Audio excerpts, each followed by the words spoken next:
This time we're talking all about peptides, which I consider the fountain of youth.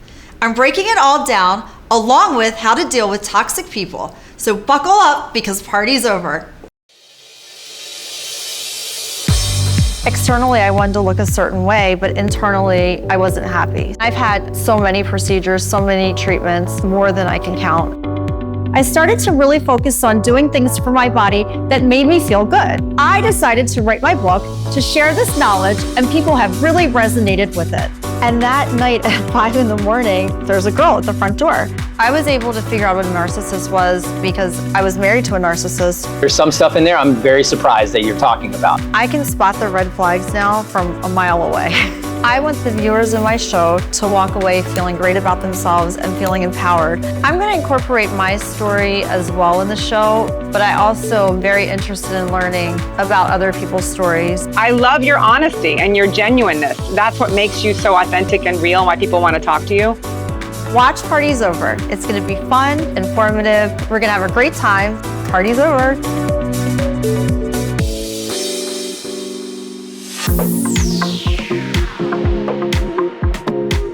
On this episode, we're talking about all things peptides, what they are, how they work, and why they're becoming a go-to for anti-aging, energy, and recovery. I'm here with my co-host Brita, and we've got Dr. Nadia, a naturopathic doctor. Hi, Nadia. Welcome to the show. Tell us about yourself. So my name is Nadia, and I am a licensed naturopathic doctor in the state of California. My husband and I have a physical practice here in Miami where he is the medical director, and we work with people locally. So great. So I met Nadia a few years ago, randomly at the gym one day, and I thought I literally felt like I struck gold when I met Nadia because she's amazing. Can you explain some of the peptides we've been using? Yeah, so we've gotten to use quite a few. We've used some for skin healing, for collagen regeneration, some really great ones for overall anti-aging to support growth hormone production. We've used some to help with injuries and bringing down inflammation. So we've used quite a bit. Immune system ones, yeah. Peptide is basically a string of amino acids.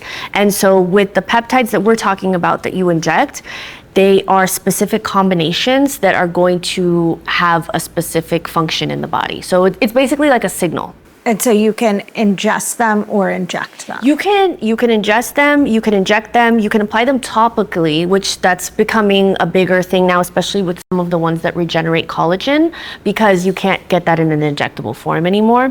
So there's some really great ones that will absorb liposomally on the skin. There's some great ones for the hair to help with hair growth. And then, yeah, there's the oral ones too. Is there one so your hair doesn't turn gray? Actually, yeah. Really? Well, it's... Oh my God. So, yeah, the copper GHKCU, that's one of the things that it's supposed to help with. So copper, one of the functions that is it does help with the graying. NAD, which is not a peptide, but we've used that. Yes. NAD can be helpful in the sense that it is protecting the cell against the effects of aging. And so graying is, part of that effect that it can help with. So I feel like you guys live in Miami and like NAD is such a thing, right? Yeah. But I think in other parts of the country, people have no idea what it is. Like, what is NAD? Great question. So NAD, it's a substance inside the cell, and it's basically the fuel for our cells. As we get older, we start to make less of that. So it's kind of like your battery power is literally dying as you get older. Oh. So NAD is like that re-up. It's that re-up to get your cells functioning better. So if your cell is functioning better, then you're also going to have better detoxification pathways, better immune function, better energy, better everything, because that cell is working better. And it works really well. I have so much energy from taking the NAD, and something that you have to build upon. You can't just start taking like a high dose of NAD right away. How are you taking them? I inject everything, anything that I can inject, I inject. You do not do IVs, right? I don't do IVs. So I'll inject the NAD every other day. And I think now I'm up to almost like 50 milliliters or milligrams. So I'm up to 50 milligrams every other day, which is a lot. But it took time. It took time. So some To people are build going to be that. more sensitive because, again, it is an intracellular substance. So then you have people that are saying that it doesn't work in an injection, which it's not that it doesn't work, it's that your body has to undergo a conversion process. So that's why in an IV, people tend to feel really sick. And so we don't do the IV, we just do the subcutaneous injection, and people tolerate that well. Some people might need to start at a lower dose and then build it up. So I started the peptides before I met Nadia. So I was on the copper peptide and CJC 1295 and ipamorelin for muscle building, and then the other one for skin. And those are the only two I ever took until I met Nadia. And then we started with epitalon. We did epitalon. Epitalon is really rejuvenating for what's called the pineal gland. So that can be considered like the anti-aging master, I guess you could say. It's the fountain of youth. So like, how much is the fountain of youth a month? Like, what does it cost? Do you know? Like, is this when you find out? But I find out. They range between like 400 to 500 each month's supply Okay, per thing or all together? per thing. But you're cycling. And epitalon is something that, like, for most people, they're doing it twice a year. You're not doing Okay. it, all the time. Yeah. So, like, she's done a couple rounds of that. We're not going to keep doing that, right? I had really good luck with the BPC 157 when I broke my wrist. How do you feel about that peptide? That is probably one of my most used peptides. I really like that one a lot because it helps with bringing down inflammation. It helps with healing. And the thing with BPC 157 is if you can't get the injectable, or if the injectable is a little bit outside of your budget, there are oral forms that have become more available. Those are a little bit more budget friendly. And they're even coming out with topical forms. So, like, for burns and things, those can be really great. Oh, that's great. And where can people buy? For the topicals, there's some great brands. I would always still recommend to try to go through a licensed medical professional because they will ensure that you'll get it from either a compounding pharmacy, you'll get it from, brands that are reputable, because there's a lot of like black market peptides, right? Like people go and they buy stuff and they're considered for research. So what would the difference of the cost be in terms of injecting versus topical form, do you think? Oral form is about 100 to 125. I want to say it's about 75 for a topical. So it's for per month as opposed to... If you're using it as directed, probably per month. Okay, Yes. so that's a big difference between injecting as opposed to topical or oral. Absolutely, yeah. So can each peptide be found in pill form or topical? Not all of them, not all of them, but the BPC you definitely can get. And then what about the CJC? That's for muscle building. Yes, and so what that one's doing is it's helping with the release of growth hormone. So it's signaling your brain to release more growth hormone, which is considered like our, anti-aging. That one you can't get in an oral form. The thing is there's a very specific release of when that happens. So your habits play into this too. So like somebody that's lifting weights, right? You're going to activate more growth hormone. Or help with that release. Sleeping. Yes. Having a good nights of sleep and sleeping early in the night. So all of that's going to help. Having good blood sugar regulation, that's also going to help with healthy growth hormone release. So yeah, that one's harder to get an injectable, but that one's also easier to manipulate with your lifestyle, I would say. So can you get peptides or something similar from Whole Foods? Not these ones. Okay. Like, so that's why when we talk about peptides, you have, like, for example, collagen peptides, but peptides just mean it's a group of amino acids. So for this context, you're not going to find them in Whole Foods, but you can find them through, like, for example, I have an online dispensary where I work with, reputable brands, and I can put certain things in there. So like myself, other physicians will have options like that where people can. And would that be like full script? Exactly, full script. We've talked a lot today about all the peptides and the different options. This has been great. What else do you recommend, or how can people reach you? Yeah, I think I also want to mention that, I know that not everyone can access the peptides, whether it's due to financial constraints or just the legal constraints. Your lifestyle at the end of the day matters more than anything. I that's why my practice, where I was talking about lifestyle as skincare, that's the crux of the anti-aging routine. So making sure that you're sleeping well, making sure that you're lifting weights, eating well, all of that really does matter. And those peptides are only going to go so far if you don't have that foundation. Exactly. So you can reach me at my website, my Instagram _Dr. Nadia _. Even if you're in Miami, you can come see me and my husband. We've covered a lot of great stuff. Why not share the show with your girlfriends drop a review, and don't forget to grab my book From Bullshit to Botox, because you deserve the full glow up, inside and out.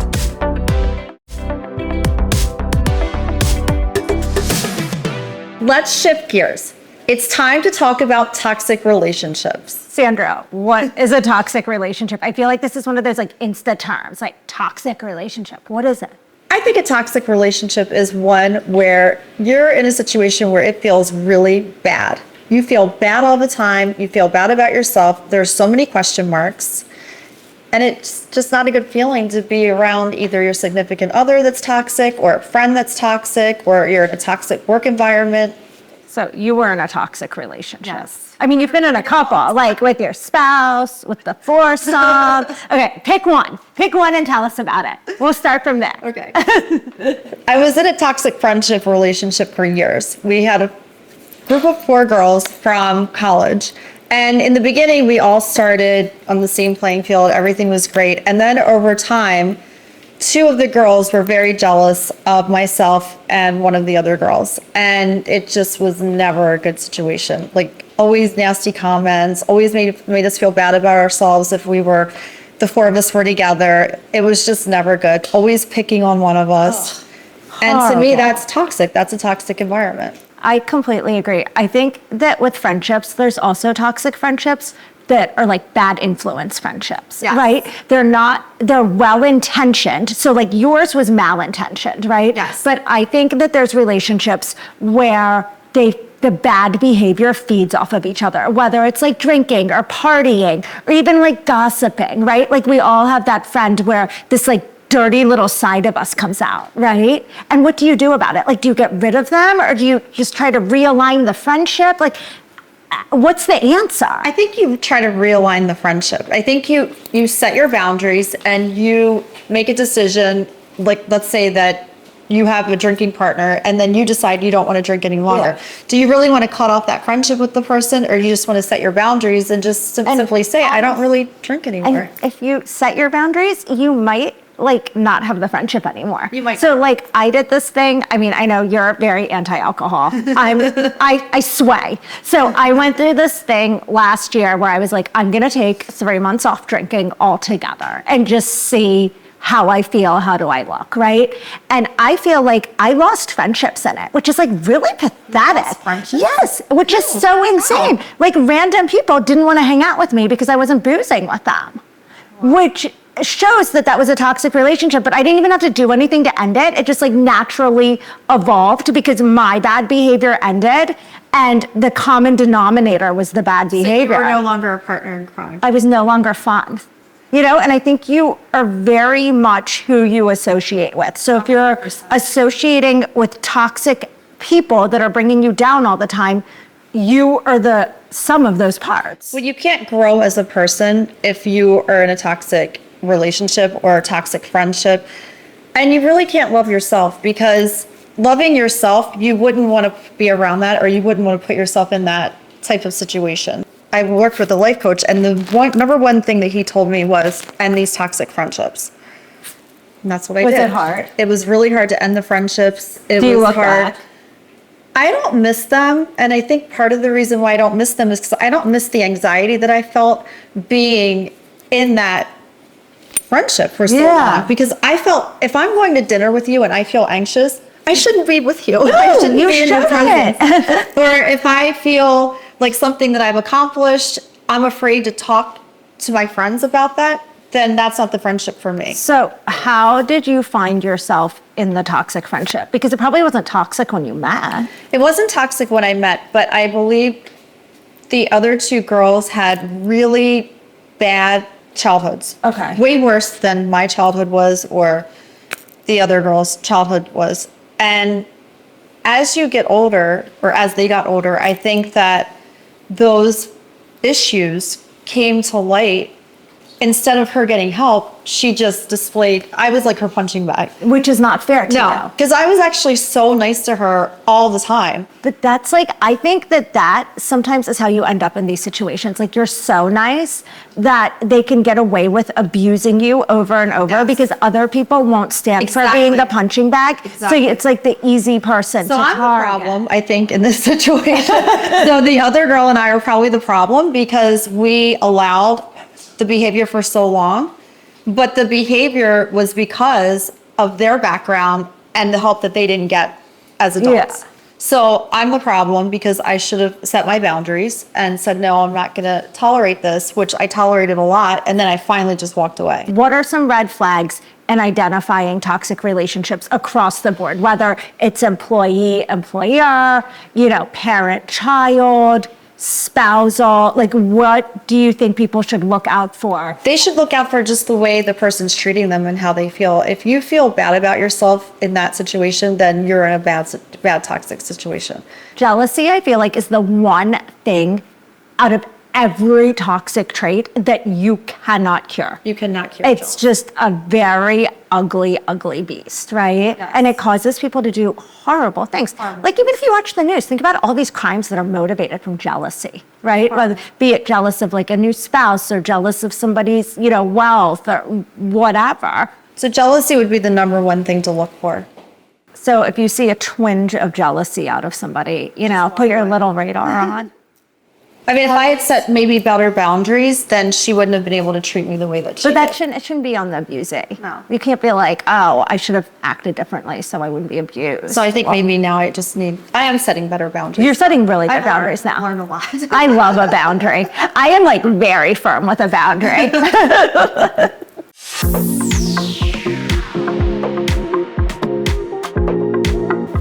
Now let's spill it, where I answer your real questions. Nothing's off limits. Here's a new one. Sandy, my husband and I built a good life, raised kids, ran a business, saved and invested. Now that we're secure, I'm focusing on me. I've had a couple of procedures and I want to do more, but he makes me feel selfish for spending money this way. It's caused a lot of tension. How do I deal with a man who doesn't support me spending on myself after putting years of everyone else's needs first? Ew. Run. Worse. This guy's horrible. Horrible. What a me monster. Like, come on. It's That's not so and it's not selfish. like his money, it's their money. It's their money. How does he have the audacity to sit there and say, oh, you can't take care of yourself after she's put everybody else's needs first? It's more than the procedures. Like this is like a fundamental relationship thing where he's saying that it's not their life, it's his life and she's just a part of She it. can't better herself. Or he could be a very toxic person who doesn't want her to look better than him or her to Yes. feel good about herself Out of and keep her insecurity. down, of course. So this sounds like a very insecure man who we don't know if he's cheap, but definitely insecure.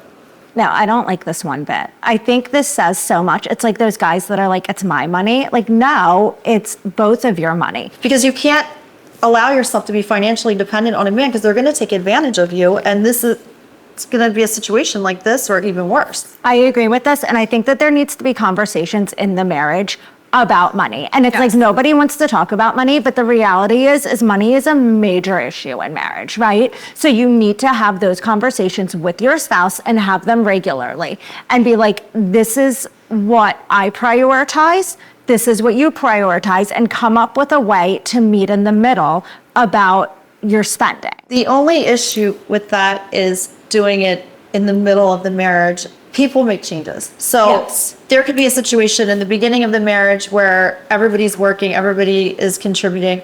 And then later on you decide, okay, I want to leave and raise my kids. The only way that you should do that is if you have that agreement in place.